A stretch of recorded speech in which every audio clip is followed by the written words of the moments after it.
Hello dear student. कैसे हैं आप सब? जरूर मस्त, जबरदस्त और बेहतरीन होंगे। दोस्तों, हम सभी यहाँ पर आप सभी को क्लास 12th का मॉडल पेपर केमिस्ट्री को सॉल्व हो रहा है, जिसमें दोस्तों हम सभी ने पार्ट 1 पार्ट 2 कंप्लीट कर दिया है। और हमने कहा दोस्तों कि आप लोग पार्ट 3 चाहते हैं तो हमें जरूर बताइएगा।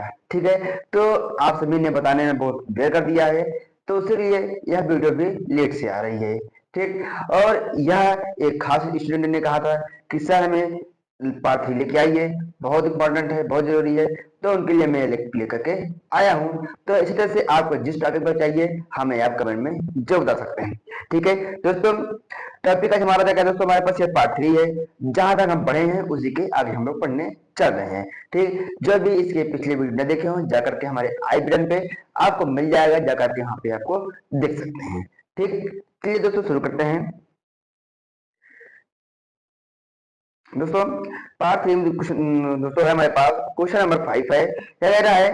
प्रथम कोटि अभिक्रिया के लिए वेग स्थिरांक के 2.54 इंटू 10⁻³ सेकेंड इनवर्स पाया गया है।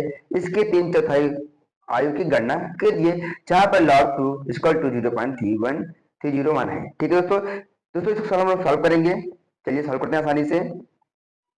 चलिए दोस्तों, हमें पता है प्रथम कोटि अभिक्रिया का वेग स्थिरांक फॉर्मूला होता है k equal to 2.303 log 10 a minus x. जहां दोस्तों हमारा a क्या है? हमारा प्रारंभिक सांद्रता है, और a माइनस एक्स क्या है दोस्तों? हमारे पास अंतिम सांद्रता है। ठीक है, ये हो गया। ठीक, इस दोस्तों हम लोग क्या करेंगे, आज हमें एक मान दिया गया था, हमें पता ही है। ठीक, और दोस्तों हमें एक मान दिया गया था 3/4 3/4। ठीक है, इसका मतलब है हमारा पहले a था, फिर बाद में क्या होगा 3/4 यानी कि 3/4 ए हो गया था। ठीक है, तो इसको हम आपस में यहाँ पे देखिए, पहले वाली प्रारंभिक है, अंतिम वाला हमें पता करना है दोस्तों। तो हम अंतिम में रख करके इसको चेक करेंगे। ठीक है दोस्तों, देखते हैं, चेक करते हैं। मान दोस्तों हमने देखिए हमने रखा भी है a minus x a minus 3/4a। ठीक, इसको हम वैल्यू रखा है हमने 3/4a। ठीक, यानी दोस्तों हमारे पास इसको सॉल्व करेंगे तो हमें बेसिकली ये फ्रैक्शन है, हम जानते हैं, इसका करेंगे अपन 1 मान लिया। ठीक है, तो हमारा आएगा 4a माइनस 3a अपन 4, तो हमारा आएगा दोस्तों a/4, इसका आंसर आ जाएगा। ठीक है दोस्तों, चलिए दोस्तों आगे देखें। दोस्तों हमने इसका हमारे पास जो फॉर्मूला था उसको हमने यहाँ पे मान रखा, हमें और t 3/4 हमें पूछा था, उसके अनुसार हम यहाँ पे मान रखे हुए हैं सभी का a माइनस सी। ठीक, ये देखिए दोस्तों, वही हमने जो हमने सॉल्व किया था वही हमारा यहाँ पे हुआ है। ठीक, फिर दोस्तों देखिए हमारे पास 2.303 है, तो मैंने मारा का दोस्तों इसके बाद रखा है, और यहाँ पर भी a रखा दोस्तों। इसको सॉल्व करेंगे, अभी हमने सॉल्व किया था तो हमारे पास ये वैल्यू आ गई है। ठीक, इसको दोस्तों सॉल्व करेंगे पूरे को, हमारे log 4 आएगा, सॉरी log 4 आएगा। कैसे? तो देखिए दोस्तों हमारे पास log a/4 है। ठीक, दोस्तों हमारे पास ये देखिए, ये हमारा अलग, ये हमारा अलग पार्ट है। ठीक, इसको समझे कैसे? देखिए दोस्तों, हमारे पास कोई भी चीज भाग में होती है, देखिए कुछ इस पार्ट में है। ठीक, क्योंकि ये पहले था हमारे पास, ये बाद में है, ये भाग में है, तो इसको गुणा में चेंज करते हैं दोस्तों हम लोग, तो 4/3 होता है। सॉरी यहाँ पे ए है ना, ये। ठीक, कहते हैं टीए से खत्म होता है तो हमारे पास 4 बचता है, वही हमारा 4 ईयर क्या आ गया यहाँ पे log 4। ठीक, आगे देखें दोस्तों, हमारे पास आगे क्या है कि log 4 ए का मान रखा गया है यहाँ पे। ये देखिए log 4 ए का मान रखा गया, हमारे रख के फिर सॉल्व करके हमारे पास ये आंसर आया गया है। ठीक दोस्तों, आपको log 4 का मान याद नहीं होगा दोस्तों, वहां देखिए क्वेश्चन में log 2 का मान दिया गया था, तो log 2 का मान कैसे प्रयोग करेंगे दोस्तों? log 4 का 2 कर सकते हैं। ठीक, करेंगे, और फिर इसको दोस्तों कर सकते हैं log 2 और यहाँ पे log 2 का मान रखेंगे, 2 से 2 कर देंगे, हमारे पास आंसर आ जाएगा। ठीक, अब बात ये मैंने ये कैसे किया दोस्तों, आपने पढ़ा होगा कि log m की पावर n होता है दोस्तों, n log m होता है, ये हमारा log का फॉर्मूला होता है, जो इसका बेस आसानी से कर सकते हैं। दोस्तों सॉल्व करने पर हमारा 546 यानी कि 546 हमारा आंसर लगभग में आएगा, कुछ आंसर मिलता। ठीक, चलिए दोस्तों अगला हमारे पास क्या है कि निम्नलिखित आईपीएससी नाम लिखिए दोस्तों। आईपीएससी नाम बहुत इंपॉर्टेंट दोस्तों, करने का है हमें, देख करें दोस्तों। हमारे दोस्तों मैं थोड़ा सा यहाँ पे मिसप्रिंटिंग हुई है, थोड़ी सी यहाँ पे करेंगे। ठीक, देखिए दोस्तों हमारे पास ये जो खींचे दोस्तों हमारा क्या है, कोऑर्डिनेशन स्क्वायर होता है, यानी उपसंयोजी क्षेत्र होता है। हमारे पास जो पीडी दोस्तों क्या है, हमारे ये केंद्रीय धातु होता है, यानी सेंट्रल मेटल होता है। हमारे यहाँ दोस्तों जो अमोनिया है ये हमारा लिगेंड का रोल को कार्य कर रहा है। सेम तरीके से हमारे पास ये काउंटर आयन होता है, यहाँ पे ये हमारा सेंट्रल मेटल है, ये हमारा लिगेंड है, ये हमारा दोस्तों क्या है, ये हमारा क्या है, उत्तेजित क्षेत्र यानी कि कोऑर्डिनेशन स्पेयर है। क्लियर है? नेक्स्ट देखते हैं दोस्तों, तो नाम लेते हैं सारे से। चलिए दोस्तों नाम क्या दोस्तों, पहले हम लोग क्या लेंगे, इसका जो हमारा लिगेंड होगा उसको लेंगे। ठीक है, देखिए लोग हमारा लिगेंड ये है, लिगेंड में 3 है। ठीक है दोस्तों, हमारे ट्राई ट्राई एमीन, ठीक, ट्राई एमीन, ये तो उसमें क्या है, प्लेटिनम है, तो प्लेटिनम कर देंगे, ठीक, प्लेटिनम और लास्ट में जोड़ेंगे संयुक्ता। ठीक है, हमारे पास आ जाएगा। सेम तरीके से पोटेशियम टेट्रासाइनो निकलेट, ठीक है, फिर से पोटेशियम पोटेशियम, ठीक, साइनो टेट्रा, ठीक है, टेट्रा, फिर साइनो साइनो निकलेट और लास्ट में संयुक्ता। ठीक दोस्तों, अब आती है, मैंने 2 बार लिया, आपको बताया। ठीक है, तो इसको संयुक्ता कहते हैं। ठीक है दोस्तों, कि जिसको आपको हमारा सेंटीमीटर होता है उसे निकालना होता है, सेंटीमीटर को हमने यस मान लिया। ठीक, उसके बाद प्लस अमोनिया गैस है 0 रखा, इसको इक्वल टू यहाँ 4 प्लस अंदर यहाँ 4 रहेगा, तो इक्वल टू 4। दोस्तों इसका हमारा क्या आ गया, संयुक्ता 4 आ गया। यहाँ पे हम ब्रेकअप करके रोमन गिनती में 4 को यूज करेंगे। क्लियर? सेम तरीके से इसका देखेंगे, पोटेशियम का एक्स माना में, तो सॉरी पोटेशियम है तो इसका होता है 1 होता है, इनटू 2 हुआ, सेंटीमीटर निकालना है, निकल के एक्स हो गया, साइनो का -1 इनटू 4 इक्वल टू 0। सॉल्व करेंगे, 2x माइनस का 4 equal to 0, x equal to -2 equal to 0, तो x इक्वल टू वाला उसमें आ गया 2, इसका हमारा क्या आ गया, हमारा इसका संयुक्ता आ गई है। ठीक है, तो आप देखिए दोस्तों, हमारे यहाँ पे पूरा को विस्तार से लिखकर बताया है कि क्या क्या हमारे यहाँ पे हो सकता है। देखिए तो यहाँ देखिए हमने एक किया है, देखिए हमने यहाँ पे एमएन का, यहाँ पे अमोनिया है, तो जब इसका में एमएन लिया तो ट्राइयूज का यहाँ पे उसका नाम और देखिए अमोनिया ही हम ट्रेस का यूज कर सकते हैं। ठीक है, चलिए निकले तो इसको मैं पूरा देखिए अच्छे से। ठीक, तो हमने आज कैसे करते हैं उसको बताया। फिर तो इसमें हमने बताया हुआ लिगेंड क्या होता है, लिगेंड के नाम के आगे ग्रीक मोनोटाइड ट्राइड ट्राइड यूज होते हैं। तो हम लोग केंद्रीय धातु के नाम के बाद रोमन अंकों को ऑक्सीकरण संख्या दर्शाई जाती है। ठीक है, संयुक्ता संख्या को कोष्टक में देते हैं, जो मैं अभी लिखा था कोष्टक में। ठीक है, चलिए दूसरा तो संख्या क्या है, निम्नलिखित को करेंगे, डिफाइन करेंगे, क्या क्या है, संकर आयन और उपसंयोजक संख्या। संकर आयन से दोस्तों, एक संकर आयन एक केंद्रीय धातु एटम या आयन होता है जो एक से अधिक लिगेंड से घिरा होता है। लिगेंड वे अणु या आयनों होते हैं, केंद्रीय धातु परमाणु आयन के साथ उपसंयोजक बंध बनाते हैं। दोस्तों चलिए नेक्स्ट, केंद्रीय धातु परमाणु आयन या आमतौर पर एक धातु परमाणु धातु आयन होता है। लिगेंड में अमोनिया, क्लोराइड, साइनाइड आदि शामिल हो सकते हैं। ठीक है, उपसंयोजक बंध या एक प्रकार का संयोजक बंध होता है जिसमें एक परमाणु दोनों इलेक्ट्रॉनों का योगदान करता है जो बंध बनाते हैं। ठीक है, तो ये क्या बंध बनाते हैं। क्लियर है? चलिए तो हमारे पास सिंपल हमने यहाँ एग्जांपल लिया है, आप इसको देख सकते हैं। और इसका दोस्तों हमारे पास ये आप लोग कमेंट में बताएंगे इसका आईपीएससी नाम क्या होगा। ठीक है, हमें कमेंट में आप लोग बताएंगे इसका आईपीएससी नाम क्या होगा। ठीक है, कमेंट में बताना। ठीक, इसके दोनों का आईपीएससी नाम। ठीक है, आप हम इंतजार करेंगे। आगे संकर आयन अणु, संकर आयन अक्सर रंगीन होते हैं, रंगीन यानी कि कलरफुल होते हैं। संकर आयन विद्युत का चालन कर सकते हैं। संकर आयन जटिल जैव संरचना बनाए जा सकते हैं। क्लियर है? नेक्स्ट, उपसंयोजक संख्या। उपसंयोजक संख्या किसी संकर आयन में केंद्रीय धातु या आयन से सीधे जुड़े लिगेंड की संख्या होती है, इसे संक्षेप में समन्वय संख्या कहा जाता है। ठीक, एक नाम मिला है समन्वय संख्या। आपसे पूछता समन्वय संख्या क्या है, आप यहाँ बता सकते हो कि उपसंयोजक संख्या की किसी संकर आयन में केंद्रीय धातु परमाणु आयन से सीधे जुड़े लिगेंड की संख्या होती है, जिसे संक्षेप में समन्वय संख्या भी कहा जाता है। क्लियर है? चलिए नेक्स्ट, दोस्तों हमारे पास वही है फेरस आयन के बारे में हमने यहाँ पे आपको बताया है, इसका 6 होता है और यहाँ पे 4, ये देखिए ये। ठीक, इसी के अनुसार हमने यहाँ पे लिखा हुआ है, इसको अच्छे देख लेंगे अच्छे से। उपसंयोजक संख्या का महत्व। उपसंयोजक संख्या संकर आयन की ज्यामितीय संरचना निर्धारित करती है। यह संकर आयन रासायनिक गुणों को इफेक्टिव करती है यानी प्रभावित करती है। ठीक है, दोस्तों मेरा अगला क्या गया है, इलेक्ट्रॉन स्नेह प्रतिस्थापन क्रिया एरिलाइट का उदाहरण देते हुए क्रिया विधि लिखिए। ठीक, जब क्रिया विधि पूछा गया तो क्रिया विधि का यूज करेंगे हम लोग। ठीक है, चलिए देखते हैं हम लोग। दोस्तों इलेक्ट्रॉन मतलब इलेक्ट्रॉन को आदान प्रदान करना यानी प्लस माइनस को यूज करना पड़ेगा यहाँ पे, और प्रतिस्थापन क्या है कि एक स्थान से उठाकर दूसरे स्थान पर हमें रखना पड़ेगा। ठीक, एरिलाइट मतलब क्या दोस्तों कि हमारे पास कोई एक बेंजीन होगा, बेंजीन के रिंग पर हमारे पास हाइड्रोजन समूह जुड़ा होगा। क्लियर है, चलिए वही दोस्तों हमने यहाँ आपको डिफाइन किया है, देख लीजिए।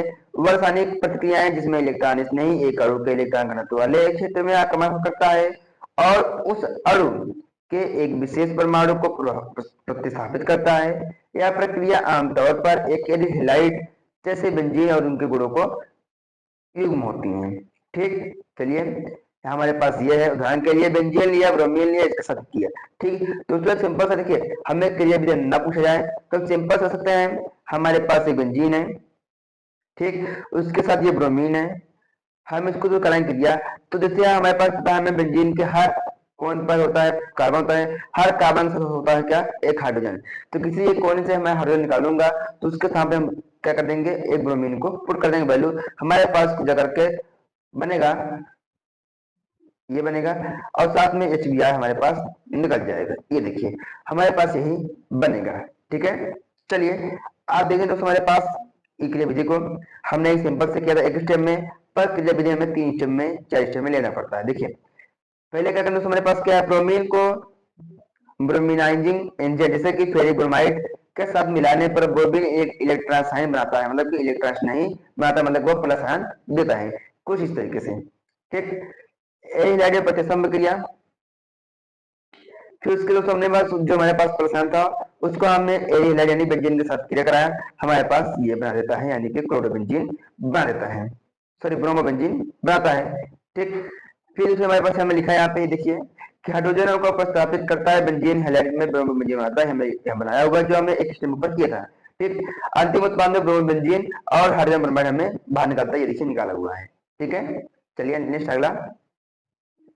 दोस्तों अगला क्या है, ये इंपॉर्टेंट भी है, ध्यान समझना इसको, और ये अपना नोट भी कर लेना, कॉपी में आपके पास होगी बुक्स तो वहां पे देख सकते हैं। ठीक है, चलिए प्राथमिक अल्कोहल बनाने की 2 सामान्य विधियां लिखी है।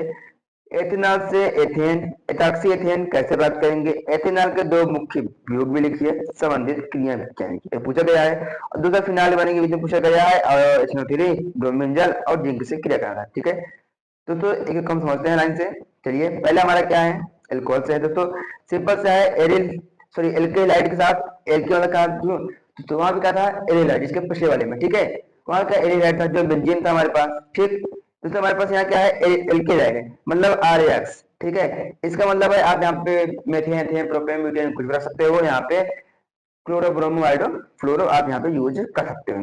ठीक, तो जब हम एल्केलाइड को सोडियम हाइड्रॉक्साइड के साथ क्रिया करते हैं हमें अल्कोहल प्राप्त होता है। सिंपल सा हमारे पास कोई भी मान लीजिए हमारे पास है क्लोरोमीथेन है, उसकी क्रिया हम सोडियम हाइड्रॉक्साइड के साथ करते हैं। सिंपल से हमें प्लस मान लिखना है तो मेरे पास ये प्लस या माइनस होता है, यहाँ पे ये माइनस या प्लस बनाएगा। ठीक है, इसको तो हम करेंगे क्या, करने के हमारे पास जो भी होंगे हमें पता है जहाँ भी आपको क्लोरोबेंजीन यानी कि मिल जाए, सोडियम मिल जाए, उसमें घूमना फिर देना, घूमने फिर दे रहे हैं हम लोग, पूछा घूमे जाएंगे। बाकी जो बच हमारे पास क्या बचेगा, CH3 और OH को हमारे पास यहाँ पे प्राप्त होगा जो मेथेनॉल का रूप है यहाँ पे बनाएगा। क्लियर है, चलिए अच्छे समझेंगे आप लोग यहाँ पे। चलिए दोस्तों मेरे पास अगला एस्टर है। दोस्तों एस्टर क्या आता है, दोस्तों हमारे पास एस्टर होगा कि COR के दोनों तरफ में आपको कोई भी कार्बन ज्वाइंटिंग हो वो हमारा एस्टर बनता है। तो दोस्तों हम एस्टर का जल अपघटन कराते हैं। ठीक है, तो हमें क्या प्राप्त होता है दोस्तों कि हमें कहा गया है कि हमें एल्कोहल प्राप्त होता है या बनता है। ठीक है दोस्तों, उसी के रूप में हम लोग करते हैं। देखिए दोस्तों जब हम एसिटेट को जब हम एथिल एसिटेट को सोडियम हाइड्रोक्साइड या सोडियम हाइड्रोक्साइड, ठीक है सोडियम हाइड्रोक्साइड से आप ये गलती है ये देखिए, ठीक सोडियम हाइड्रोक्साइड दोस्तों करते हैं तो हमें क्या कर मिलता है दोस्तों, हमें प्राप्त होगा क्या क्या करें दोस्तों हमें प्राप्त होगा सोडियम एसिटेट। सोडियम यहाँ पे थोड़ा सा मिस्टेक है, ठीक है थोड़ा से दोस्तों ये वाला पार्ट हमारे पास इसका है और ये वाला पार्ट थोड़ा से इसका है। ठीक है, थोड़ा सा लिखने में हो गया है, देख लेंगे। ठीक है, चलिए दोस्तों एथिल एसिटेट दोस्तों क्या है, जब हम सोडियम हाइड्रोक्साइड करते हैं दोस्तों हमें क्या पता सोडियम एसिटेट मिलता है और साथ में एथिल अल्कोहल प्राप्त होता है या एथेनॉल प्राप्त में प्राप्त होता है। ठीक है, चलिए वही प्रश्न लिखेंगे तो साइंस हम लोग कर लेंगे।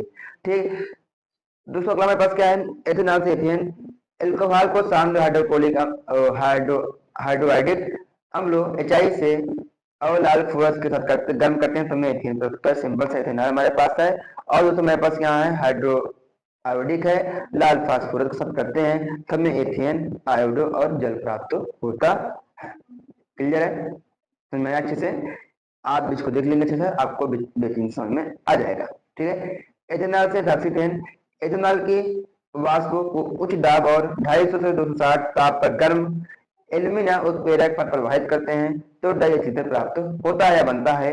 एल्यूमिना तो ज्यादा हमारे पास ये है एल्यूमिना है, ठीक है, जो उत्प्रेरक यहाँ पे कार्य कर रहा है। तो जब हम एल्कोहल के दो रूप लेते हैं तो हमें एथॉक्सी एथेन यानी कि डाइऑक्सीजन प्राप्त होता है और साथ में जल भी निर्माण होता है। ठीक है, चलिए नेक्स्ट अगला देखते हैं हम लोग। दोस्तों हमारे पास अगला क्वेश्चन क्या है, इसमें था कि फिनाइल का निर्माण कीजिए। दोस्तों फिनाइल का निर्माण करने के मेरे पास दो तरीके हैं, एक क्लोतार है, क्यूमीन है। समझते हैं, देखिए क्लोतार को प्रभावी जासून से 170-230 पर प्राप्त मध्य तेल कहलाता है। मुख्यतः फिनाइल व नेफ्थलीन होते हैं। इस तेल को ठंडा करने पर नेफ्थलीन क्रिस्टलीकृत होकर के पृथक हो जाता है। मृत द्रव को सोडियम हाइड्रोक्साइड के साथ अक्रित करने पर फिनाइल का सोडियम लवण बनकर जलीय पदार्थ में आ जाता है, जिसको पृथक करके उसमें कार्बन डाइऑक्साइड गैस प्रभावित करते हैं, जिससे फिनाइल मुक्त होकर पृथक तरह बन जाता है। इस फिनाइल तह को जल से धोकर उसका आसवन करते हैं, जिससे शुद्ध फिनाइल 182 पर यानी कि 182 सेल्सियस पर आशुद्ध हो जाता है। अतः इस प्रकार के कोलतार से फिनाइल प्राप्त होता है। ठीक है, चलिए दोस्तों हमारे पास है। दोस्तों देखिए कि आप लोग मान लीजिए 5 लाइन 10 लाइन लिखेंगे तो कोई दोस्तों एग्जाम में नंबर नहीं मिला, क्योंकि जो केमिस्ट्री होता है दोस्तों इसमें आपको लिखना अधिक होता है और नंबर कम होता है। ठीक है, देखिए ना हमारे पास मैक्सिमम 5 नंबर का है, 5 नंबर तो हमें कुछ ना कुछ लिखना पड़ेगा तभी में नंबर मिलेगा, नहीं नंबर हमें नहीं मिलेगा। ठीक है, ध्यान देना इसका। ठीक है, तो ये मेरे पास क्या है, फिनाइल है। फिनाइल जो यहाँ पे कुछ आपको दिया गया है इस प्रकार से, जैसे हम इसको बेंजीन के रूप में लिख लेंगे तभी हमें कोई दिक्कत नहीं होगी। कुछ ऐसा ये फिनाइल, ठीक ऐसा फिनाइल। तो जब फिनाइल को सोडियम हाइड्रोक्साइड के साथ करते हैं तो हमें क्या प्राप्त होता है, सोडियम सोडियम बेंजीन या सोडियम फेनिल प्राप्त होता है। सोडियम ऑक्साइड फेनिल प्राप्त होता है, साथ में हमें जल भी मिलता है। ठीक है, चलिए फिर दोस्तों क्या करते हैं, इसी सोडियम फिनाक्साइड को, ठीक है, सोडियम फिनाक्साइड को CO2 यानी कार्बन डाइऑक्साइड और जल के साथ क्रिया करते हैं तो हमें फिनाइल प्राप्त होता है और साथ में सोडियम कार्बोनेट भी प्राप्त होता है। क्लियर है, समझ में आया? ठीक, चलते हैं नेक्स्ट अगला हम लोग। दोस्तों अगला हमारे पास क्या है, क्यूमीन चयन। यह फिनाइल के विचलन को नवीनतम औद्योगिक विधि है। इसमें बेंजीन तथा प्रोपीन की अभिक्रिया से फिल्टर करा प्रक्रिया द्वारा क्यूमीन प्राप्त होता है, जो 130 सेल्सियस में उत्प्रेरक की क्यूमीन उपस्थित वायुमंडलीय ऑक्सीजन से ऑक्सीकृत होकर के क्यूमीन हाइड्रोपेरोक्साइड बनाता है, जिसका टेम्परेचर 204 से लगभग 80 सेल्सियस पर अपग्रहण कराने पर फिनाइल प्राप्त होता है। ठीक है दोस्तों, देखते हैं। दोस्तों हमारे पास क्या है, बेंजीन है। दोस्तों जब बेंजीन को प्रोपेन के साथ करते हैं क्रिया निर्जलीय यानी कि एल्युमिनियम क्लोराइड के साथ, ठीक है, तो हमें दोस्तों क्यूमीन प्राप्त होता है। क्या, तो क्यूमीन प्राप्त होता है।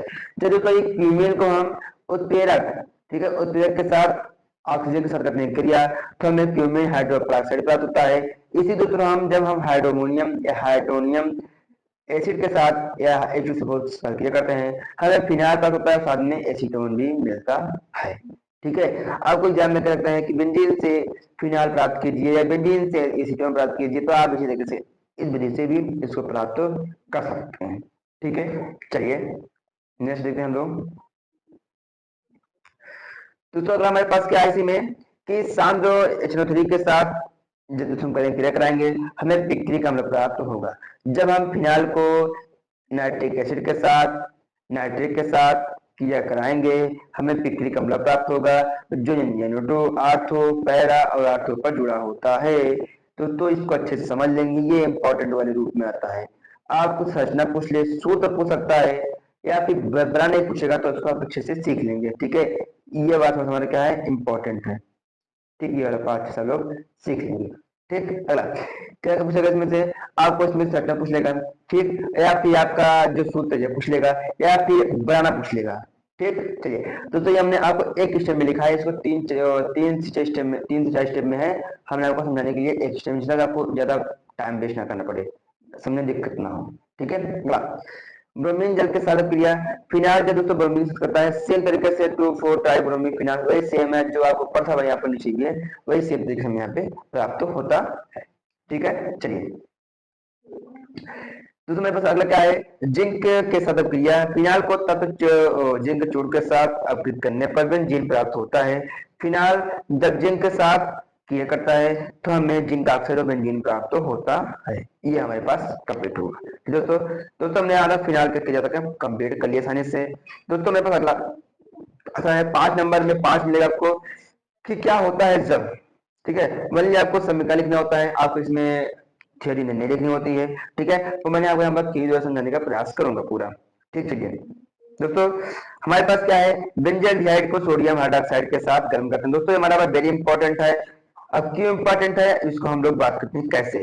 दोस्तों ये वाला हमारा क्या है, दोस्तों ये हमारा कैनिजारोव क्रिया है, कैनिजारोव क्रिया, कैनिजारोव क्रिया दोस्तों यह नाम कार्य क्रिया है जो बहुत बार पूछती है, यह आपसे पूछ सकता है कि आप एल्डिहाइड से, ठीक है, आप एल्डिहाइड यानी कि रासायनिक गुण में आप इसका भी यूज कर सकते हैं, ठीक है, एल्डिहाइड बनाने के लिए, ठीक है।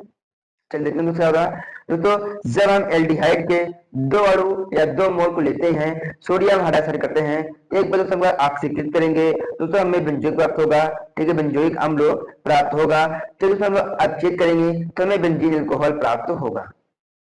सिंपल से इसमें 2 तरीके से करेंगे दोस्तों, जब हम कहेंगे दोस्तों क्या हमने कहा जब हम ऑक्सीकरण कराएंगे, ऑक्सीकरण तो हमें प्राप्त होगा ये क्या, बेंजोइक अम्ल, क्लियर है, या फिर सोडियम बेंजोइक या सोडियम फॉर्मेट कर सकते हैं हम लोग। जब हम कराएंगे अपचयन तो हमें बेंजीन अल्कोहल प्राप्त होगा, क्लियर है। नेक्स्ट चलिए फॉर्मेल्डिहाइड को अमोनिया से क्रिया, दोस्तों जब हम फॉर्मेल्डिहाइड को अमोनिया के साथ करते हैं क्रिया तो दोस्तों में हेक्सा टेट्रा मेथिलीन टेट्रामाइन प्राप्त होता है, जिसे हम लोग यूराट्रॉपिन कहते हैं। तो इसको भी थोड़ा सा देख लेंगे, क्यों देखेंगे क्योंकि यह भी इंपॉर्टेंट रूम में आएगा, क्योंकि यह भी एक आपसे संरचना पूछ सकता है 2 नंबर में, फार्मूला पूछ सकता है, या यूरोट्रॉपिन क्या होता है, सॉरी यूरोट्रॉपिन का संरचना बनाने के लिए यहाँ पे ये मिल सकता है, ठीक। चलिए तो अगला क्या हमारे पास क्या है, एसीटोन से तो अगला हमारे पास क्या है, एसीटोन को हाइड्रोजन साइनाइड से क्रिया, तो दोस्तों हम एसीटोन को हाइड्रोजन साइनाइड से क्रिया करते हैं तो हमें साइनोहाइड्रीन प्राप्त बनता है, साइनोहाइड्रीन बनता है, साइनोहाइड्रीन बनता है, क्लियर है। चलिए टॉल्यून को जब हम दोस्तों हम जब टॉल्यून को क्रोमिल से ऑक्सीकरण करते हैं तो हमें बेंजीन डिहाइड प्राप्त होता है, जिसे हम लोग इटारक क्रिया में पढ़ चुके हैं, ठीक है, ये हमने इटारक क्रिया में पढ़ा हुआ है, आप देखेंगे समझाएगा, ठीक है। देख लीजिए टॉल्यून को हम जब हम क्रोमिल ऐसे करते हैं तो हमें बेंजीन डिहाइड और हाइड्रोक्लोरिक एसिड और क्रोमिक एसिड प्राप्त होता है, क्रोमिक ऑक्साइड, पर मेरा मेन जो होगा प्रोडक्ट हमको उसी ध्यान देना है, ठीक है। चलिए तो अगला मेरे पास क्या है कि एस्टिल्डिहाइड को तनुछार से क्रिया, जब हम एस्टिल्डिहाइड को तनुछार के साथ क्रिया करते हैं तो हमें एल्डोल संघनन देता है, ठीक है, या ऐसे 2 अणु एस्टिल्डिहाइड जुड़कर बीटा हाइड्रोक्सीब्यूटेनॉल बनाते हैं, ठीक है। हमारे पास ये क्या है, एस्टिल्डिहाइड है, ठीक, हमारे पास ये क्या है, तो ये हमारा एल्डोल संघनन बनाता है, ठीक है। चलिए तो हमारा अथवा में इस तरीके से कैसे प्राप्त करेंगे, क्या समीकरण लिखिए, हमारे पास 5 यहाँ पे दिए गए हैं, एक को समझेंगे फिर से हम लोग, ठीक है। देखिए फेनल साइनाइड से बेंजोइक अम्ल, तो क्या हमारे पास है, जब हम फेनल साइनाइड को तनु अम्ल हमारे पास है हाइड्रोक्लोरिक एसिड हो या सल्फ्यूरिक एसिड को साथ हम उबालते हैं तो हमें दोस्तों क्या होता है, हाइड्रोलिसिस होकर के बेंजेमाइड बनाता है, क्या बेंजेनाइट बनाता है, फिर हम बेंजेमाइड को तनु अम्ल क्षार के साथ उबालते हैं तो हमें बेंजोइक अम्ल प्राप्त होता है। दोस्तों हम देखिए नीचे हमारे पास ये है, ये देखिए हमने बेंजेमाइड से कराया दोस्तों मेरे पास क्या पता बेंजोइक अम्ल प्राप्त होगा, क्लियर है। नेक्स्ट आगे चलते हैं हम लोग, सेम तरीके से क्या है, जब हम बेंजोइक अम्ल से बेंजीन बात करेंगे दोस्तों। हमारे पास कोई बेंजोइक अम्ल है, सोडियम हाइड्रॉक्साइड क्रिया करते हैं तो हमें दूसरे में क्या प्राप्त होता है, बेंजीन और सोडियम कार्बोनेट और कैल्शियम ऑक्साइड प्राप्त होता है। क्लियर है। नेक्स्ट देखते हैं दोस्तों अगला मेरे पास क्या है टॉपिक्स। तो मेरे पास क्या है, एचसीएल गैस से बनाना है कोरल। तो मेरे पास क्या है, एचसीएल गैस से क्लोरीन गैस की उपस्थिति में गर्म करने पर कोरल प्राप्त होता है। फॉर्मेल्डिहाइड को दोस्तों क्लोरीन के साथ क्रिया करता है, हमारे पास क्या कोरल बन गया। ठीक है। नेक्स्ट तो हमारे पास क्या है, एसीटोन से प्रोपेनान टू बनाना है। तो दूसरा जब हम एसीटोन को सोडियम ब्रोहाइड्रेट या लिथियम एल्यूमिनेट या हाइड्राइड के साथ अपचित करते हैं तो प्रोपेन टू वार प्राप्त होता है। जो हमारे पास ये क्या है, हमारे पास क्या है, एसीटोन है, सोडियम ब्रोहाइड्रेट है, जल के साथ दोस्तों करते हैं क्रिया, हमें क्या प्राप्त होता है, प्रोपेन टू वाल प्राप्त होता है। साथ में सोडियम ब्रोमाइड प्राप्त होता है, सोडियम ब्रोमाइड ऑक्साइड प्राप्त होता है, साथ में हाइड्रोजन गैस मुक्त होती है। ठीक है। नेक्स्ट हमारे पास क्या दोस्तों, फार्मिक अम्ल एथिक फॉर्मेट। फार्मिक अम्ल को एथिनॉल के साथ सांद्र सल्फ्यूरिक अम्ल की उपस्थिति में गर्म करने पर एस्टरीकरण होकर के एथिल फॉर्मेट बनाता है। फार्मिक अम्ल को एथेनॉल के साथ सांद्र सल्फ्यूरिक अम्ल के उपस्थिति में गर्म करने पर एस्टरीकरण होकर एथिल फॉर्मेट बनाता है। देखिए हमारे पास क्या है यहाँ पे, यहाँ हमारे पास फार्मिक अम्ल है। ठीक है, फार्मिक अम्ल हमारे पास है, इसको क्या हमने क्या किया, यहाँ पे एथेनॉल से क्रिया कराया, हमारे पास बन गया है क्या, एस्टरीक करने पर एथिल फॉर्मेट प्राप्त होता है, साथ में जल भी प्राप्त होता है। ठीक है दोस्तों। तो हमारे पास क्या है, प्रोटीन क्या है, इसके मुख्य स्रोत एवं मानव शरीर के लिए मुख्य उपता लिखिए। प्रोटीन के विकृतकरण से क्या तात्पर्य समझाइए। तो दोस्तों इसको एक भी लैंग्वेज है, जहाँ सुनेंगे समझेंगे भी एक टॉपिक। ठीक है, देखिए प्रोटीन एक जैविक यौगिक है जो अमीनो एसिड से लंबे श्रृंखलाओं से बना होता है। यह अमीनो एसिड बंधनों के माध्यम से जुड़े होते हैं और प्रोटीन की संरचना को और कार्य को निर्धारित करते हैं। प्रोटीन जीवन के सभी जीवित अंगों को महत्वपूर्ण भूमिका निभाते हैं और ये कोशिकाओं, ऊतकों और अंगों के निर्माण मरम्मत के लिए होते हैं। ठीक दोस्तों। तो क्या है, प्रोटीन के मुख्य स्रोत क्या है, पशु भी स्रोत है, मांस है। तो हम पशुओं से प्रोटीन कैसे प्राप्त कर सकते हैं, जैसे चिकन, बीफ, मटन है, मछली है, अंडे हैं। ठीक, और जो मेरा क्या है, दूध और डेयरी है उत्पाद, यह है पनीर, दही, सब हमें पशुओं से प्राप्त होता है। जो हमारे पास ये प्रोटीन के मुख्य स्रोत क्या है, पशु द्वारा है। इसी तरीके से हम क्या दोस्तों वनस्पति से है। दोस्तों हम लोग दाल से, दाल, मसूर दाल, चने की दाल, राजमा, इनसे बात करते हैं दोस्तों। सोयाबीन हमारे पास है। ठीक है, नट्स बीज है, जैसे बादाम हो गए, चिया हुआ हो गए। ठीक है, अनाज से हम लोग प्राप्त कर सकते हैं। ठीक, ये हमारे प्रोटीन प्राप्त करने के मुख्य स्रोत है। अगला दोस्तों, मानव शरीर के प्रोटीन की उपयोगिता। दोस्तों मानव ह्यूमन बॉडी में प्रोटीन का क्या उपयोग है, देखिए समझते हैं। ऊतकों और अंगों का निर्माण, मरम्मत। ठीक है, प्रोटीन और शरीर के अंगों को उत्तक कोशिकाओं के लिए और मरम्मत के लिए आवश्यक है। यह पेशी, हड्डियां, त्वचा और अन्य संरचना तत्वों को हिस्सा होती है। एंजाइम का परमाणु निर्माण, एंजाइम का निर्माण। प्रोटीन एंजाइमों के रूप में कार्य करते हैं जो शरीर के रासायनिक प्रक्रियाओं को तेजी से पूरा करते हैं। एंजाइमों का बिना प्रोटीन से के सहित ढंग से कार्य करना संभव नहीं है। ठीक दोस्तों। अगला, हार्मोन उत्पादन। कई हार्मोन जैसे इंसुलिन और थायरॉक्सिन प्रोटीन से बने होते हैं और शरीर के विभिन्न प्रतिक्रियाओं से ये नियंत्रित करते हैं। प्रत्यक्ष प्रणाली का समर्थन। प्रोटीन एंटीबॉडीज के रूप में कार्य करते हैं जो शरीर को विभिन्न संक्रमण और बीमारियों से लड़ने में मदद करते हैं। ऊर्जा का स्रोत। यदि शरीर का मुख्य अन्य ऊर्जा स्रोत की कमी हो जाए तो प्रोटीन ऊर्जा के रूप में उपयोग किया जा सकता है। ठीक, तो अगला क्या है, प्रोटीन के विकृतीकरण से तात्पर्य है प्रोटीन की संरचना में परिवर्तन होना जिससे उसकी सामान्य कार्यप्रणाली में व्यवधान आता है। यह प्रक्रिया प्रोटीन के 3 आयामी संरचना को बदल देती है और इस प्रकार के प्रोटीन के जैविक कार्यों में बदलाव आते हैं। प्रोटीन के विकृत करने के कुछ कारण हमें नीचे लिए गए हैं। ठीक, देखिए दोस्तों हमारे पास तापमान। उच्च तापमान प्रोटीन की संरचना को तोड़ देता है।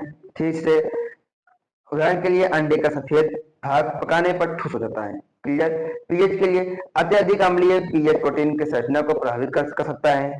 ठीक है। अगला हमारे पास अथवा है मेरे पास क्या में कि बहुअधिक मिक्सिंग सेकिंग से प्रोटीन विकृत हो सकते हैं। ठीक है दोस्तों ये हमारे पास एक आपके लिए ही बनाया गया था, जो मैंने आपके लिए बहुत ही मेहनत करके आपके लिए मॉडल तैयार किया था, कि इसमें से आपको बहुत से इंपॉर्टेंट मिले होंगे, कुछ से बहुत जानकारियां सीखी है, एग्जाम में कैसे लिखते हैं वो भी हमने आपको सिखाने का प्रयास किया है। हमारे ये दोस्तों 3 पार्टों में आपको बहुत कुछ सीखने को मिला होगा। ठीक है, और हाँ दोस्तों कि मुझे पता है यहाँ थोड़ा से जल्दी से खत्म हो गया है, क्योंकि यहाँ पे दोस्तों हम आपको एक मॉडल पेपर दिए रहे हैं, ना कि सिखा रहे हैं पढ़ा रहे हैं। ठीक है, आपको समझाने का ट्राई किया है, पूरा समझने का प्रयास करेंगे।